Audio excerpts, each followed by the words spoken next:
সামান্য এজাক বৰষুণতে একাঠু পৰ্যন্ত পানী উজনি মাজুলীৰ ফুলনি চাৰিআলিত কোটিটকীয়া নলা নিৰ্মাণৰ পিছতো ফুলনি চাৰিআলিত সমাধান হোৱা নাই সমস্যা যাৰ ফলত যাতায়াতৰ নামত সৰ্বসাধাৰণ ৰাইজে জমৰ যন্ত্ৰণা ভুগিবলগীয়া হৈছে নিতৌ ছাত্ৰ-ছাত্ৰী বিদ্যালয় কলেজলৈ যাওঁতেই সমস্যাৰ সৃষ্টি হয় সমান্তৰালকৈ গাঁতত কেইবাখনো ই-ৰিক্সা বাগৰি পৰাৰ ফলত বহু লোক ইতিমধ্যে আহত হৈছে কিন্তু এই ক্ষেত্ৰত বিভাগীয় কৰ্তৃপক্ষই কোনো ধৰণৰ গুৰুত্ব আৰোপ নকৰাৰো অভিযোগ আছে দৃশ্যাংশই মুহূৰ্তত দেখুৱাইছো বাৰিষা হোৱাৰ লগে লগে সামান্য এজাক বৰষুণতেই একাঠু পৰ্যন্ত পানী উজনি মাজুলীৰ ফুলনি চাৰিআলিত কোটিটকীয়া নলা নিৰ্মাণৰ পিছতো ফুলনি চাৰিআলিত সমস্যাৰ কিন্তু হোৱা নাই সমাধান যাৰ ফলত যাতায়াতৰ নামত সৰ্বসাধাৰণ ৰাইজে প্ৰতিদিনেই যাতনা ভুগিবলগীয়া হৈছে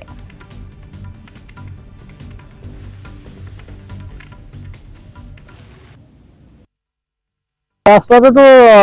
চৰকাৰেতো এইটো নজৰ দি পেলাই এইটো বনাই দিবলগীয়া কাহিনী বা এটা আছিলে আপোনাৰ ইলেকশ্যন গ'ল এতিয়া ইলেকশ্যনৰ পিছত ৰাইজক সুবিধাটো ল'ৰা ছোৱালীৰ পৰা ধৰি আপোনাৰ এখন মেডিকেল কলেজ আছে হস্পিটেল আছে আয়ুৰ্বেদিক হস্পিটেল সকলোখিনি পথৰ কাৰণে এইটোতো এক নম্বৰ পথ হয়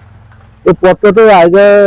ৰাইজকতো অকণমান সুবিধা কৰি দিব লাগে এতিয়াতো ইয়াত গৰু যাব নোৱাৰা অৱস্থা হৈ গৈছে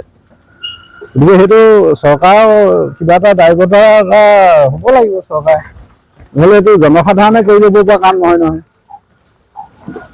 কি কৰিব এতিয়া এইটো চৰকাৰেতো তেওঁলোকৰ প্ৰশাসনৰ ফালৰ পৰা বা DC SP মহোদয় সকলো এইপিনে অহা যোৱা কৰি আছে তেখেতসকলেতো দেখিছে দেখি মেলিতো এই কামটো অকণমান ৰিপেয়াৰিং এটা কৰি দিয়ক বাৰিষা বুলি লাগিলে খৰালি স্পেচিয়েলকৈ বনাওক এতিয়া ৰিপেয়াৰিং এটা কৰি দিলেতো মানুহৰ যাতায়াতৰ সুবিধাটো হ'লহেঁতেন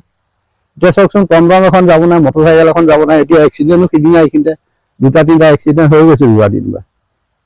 গতিকে চৰকাৰক আমি অনুৰোধ কৰিছোঁ যে চৰকাৰে এই চকু কাণ দি পেলাই ৰাস্তাটো কিবা এটা নজৰ কৰি বনাই দিয়ক আৰু